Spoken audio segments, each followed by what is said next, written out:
go, make my body go, make our bodies higher and higher. Olá, prezados alunos, mais uma vez muito bem-vindos a mais uma videoaula aqui no canal da nossa escola. Dando sequência ao nosso conteúdo, tá? Nós temos aqui mais uma aula de interpretação textual para a primeira série do ensino médio, primeiro ano, A, B e C. O capítulo de hoje é o de número 18, portanto, o penúltimo capítulo desse módulo, tá? E conforme a gente tem trabalhado nas últimas semanas, esses assuntos abordados, percebam vocês que têm acompanhado, né, as aulas com frequência, a gente tem abordado alguns temas muito interessantes dentro desse processo de interpretação textual. A gente sempre reforça para vocês que interpretar um texto, seja que tipo de texto for, é muito mais do que a gente ler esse texto e fazer aquela famosa pergunta: o que o autor quis ou quer dizer? Tá? A gente já viu que existem muitos procedimentos que a gente deve fazer no processo de interpretação, tá? Para a aula de hoje, vejam só, o tema é esse aqui: adequação vocabular. Algumas aulas atrás, vocês devem se lembrar, a gente falou que a língua portuguesa do Brasil, ela é uma língua heterogênea, ou seja, ela sofre variações. Não tem como a gente dizer que a língua portuguesa ela é igual por fatores históricos, né, sociais ao longo de todos esses 520 anos da história do Brasil. Então, desta forma, é fundamental que nós compreendamos que a língua portuguesa brasileira vai sofrer muitas alterações ao longo do território nacional. E para a aula de hoje, a gente vai tratar desse tema de adequação vocabular. Para começo de conversa, eu convido vocês a acompanhar comigo essa tirinha, não é uma charge, essa tirinha que está aqui na tela e também está lá no livro de vocês. Na segunda página, né, bem próximo ao começo do capítulo, é só virar a página que ela se encontra lá. Vejam que nós temos um diálogo entre um casal de namorados. E os balões, né, que contêm os textos, veja só o que é que eles dizem. O rapaz fala assim para a moça: eu te amo e gostaria de saber se isso é recíproco. E a moça responde: eu não sei. E o rapaz pergunta: não sabe? E a moça diz: não sei o que significa recíproco.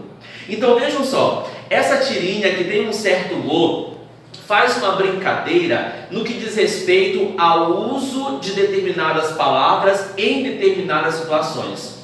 Provavelmente, ou com certeza, essa personagem aí, a namorada do rapaz, ela não conhecia a palavra recíproco. Logo, a comunicação foi comprometida. Ou seja, a adequação vocabular, vamos lembrar a vocês mais uma vez que quando eu falo em vocabular, eu estou falando de vocabulário, ou seja, eu estou falando de léxico. Lembra da última aula?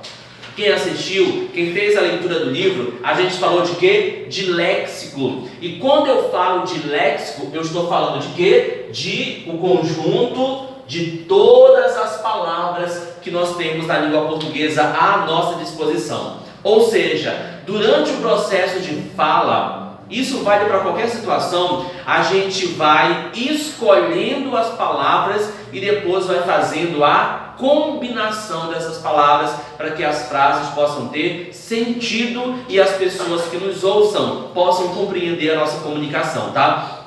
Então, de maneira geral, gente, a adequação vocabular é isso. Do mesmo jeito que você precisa adequar a roupa a determinada situação, você precisa adequar a sua linguagem a determinadas situações, tá? E aqui eu trouxe para vocês, tá? Resumido de maneira esquematizada, o capítulo 18 do livro de interpretação.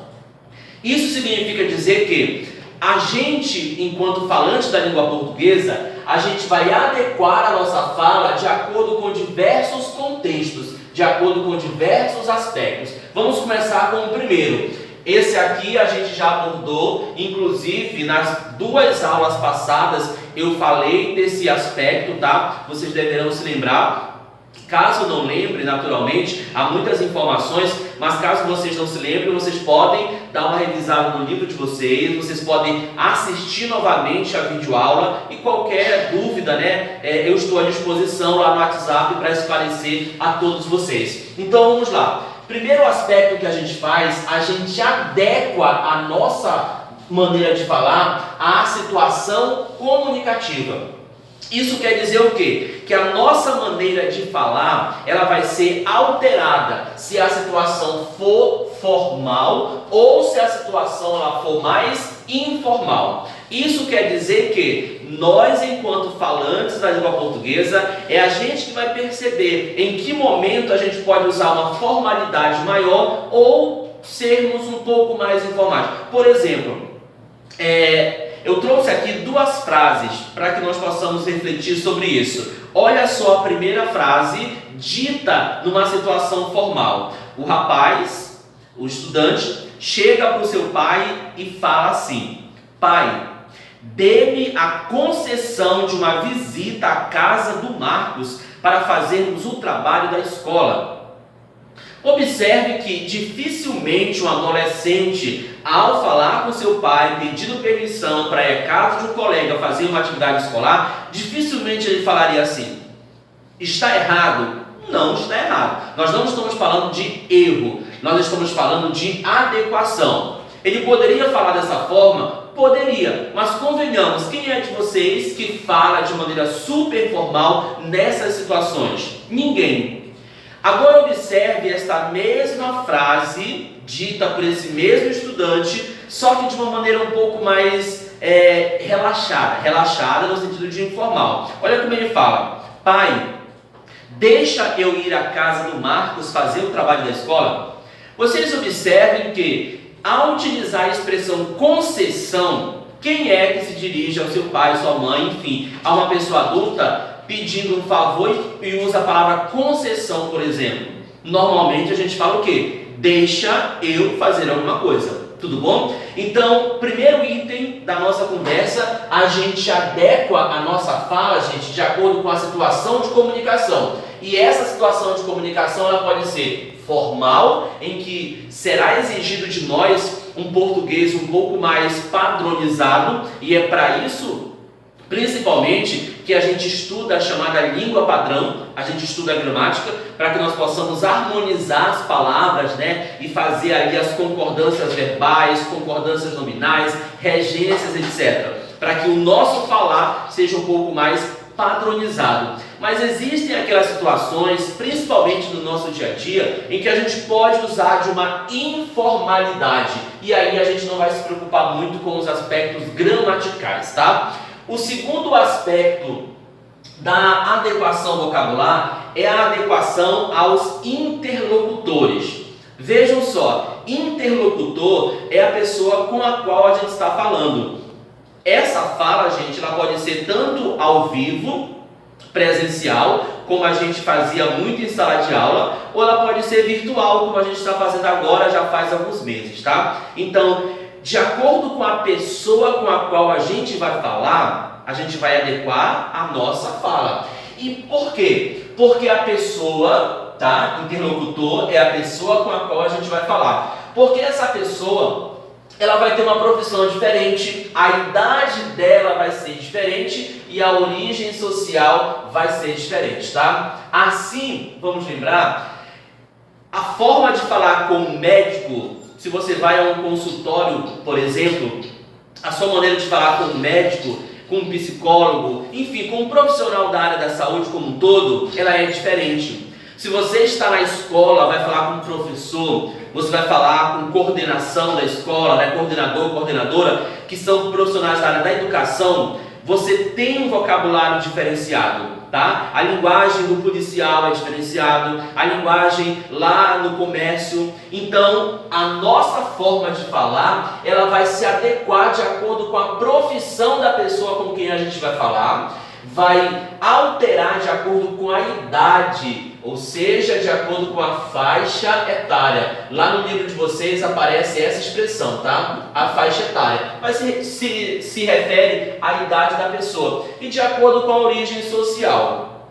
Por exemplo, nós temos uma chargezinha, né? Uma tirinha, que aparece aqui na imagem e veja só a linguagem usada nessa tirinha. Nós temos dois jovens e vocês percebam a diferença de origem social deles a partir da própria vestimenta. O da esquerda, naturalmente, ele está com uma vestimenta que remeteria a um ambiente rural, né, a uma realidade um pouco mais afastada da cidade. Enquanto que o primo da direita, por questões da própria vestimenta, já nos induz, né, a pensar que ele é um jovem que mora na cidade. E olha só a fala entre os dois. O da esquerda, que seria o primo do interior, fala assim: a festa está ótima, primo Bezão, não falta mais nada. E o primo da cidade diz: demorou. Evidentemente que você deve saber que na cidade a gíria, principalmente a gíria usada pelos adolescentes, ela é muito mais comum, ela é muito mais presente no vocabulário, especialmente dos jovens, tá? Então isso significa dizer o quê? Que a origem social da pessoa, por exemplo, se a pessoa é da cidade, se ela nasceu, se criou na cidade, ou se ela é da zona rural. Isso significa dizer que a maneira de falar é diferente? É diferente, tá? Então, o vocabulário vai ser diferente, por quê? Porque se você é da cidade, mas você vai até uma zona rural e você vai conversar com as pessoas que moram lá, pode ser que as pessoas não entendam algumas palavras que você fala aqui na cidade, porque são palavras muito mais comuns aqui na zona urbana. E aí é preciso o quê? Que você adeque a sua fala àquela realidade, tá? E para finalizar, nós temos o último aspecto: a adequação vocabular de acordo com o gênero ou o tema, ou então você pode até falar assim, de acordo com o assunto, que na verdade é isso, tá? Isso significa dizer o quê? Que de acordo com o assunto, com o gênero ou com o tema da conversa, haverá mudança na nossa maneira de falar. Quer ver um exemplo disso? Se você acessa qualquer site de notícia, isso vale também para um telejornal, mas eu estou falando do site porque ali tem um texto, tá? Aí você abre uma matéria que fala sobre política. Aí você, num clique, abre outra matéria que trata do tema economia. Aí você abre outra matéria que fala sobre meio ambiente, por exemplo.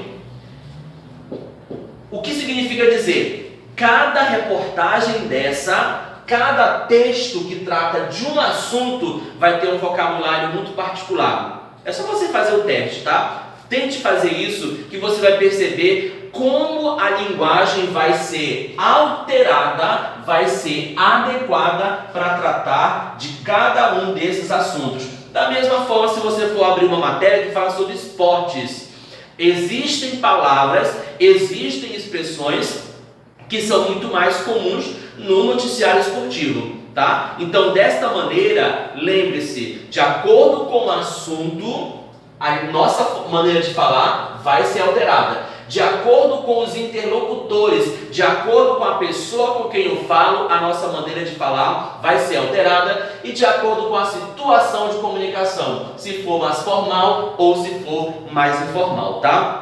Então aqui a gente fica com mais essa reflexão muito interessante, muito importante no que diz respeito ao estudo da nossa língua portuguesa e dentro desses processos de interpretação textual, tá? Eu vou encaminhar vocês lá no grupo de cada uma das turmas um texto e a partir de lá eu faço as orientações de como a gente vai proceder tanto para a leitura desse texto como para a própria atividade que virá nas semanas seguintes, tá? Muito obrigado pela atenção de todos. Aqui o professor Alan Farias, mais uma aula de interpretação textual. Até a próxima.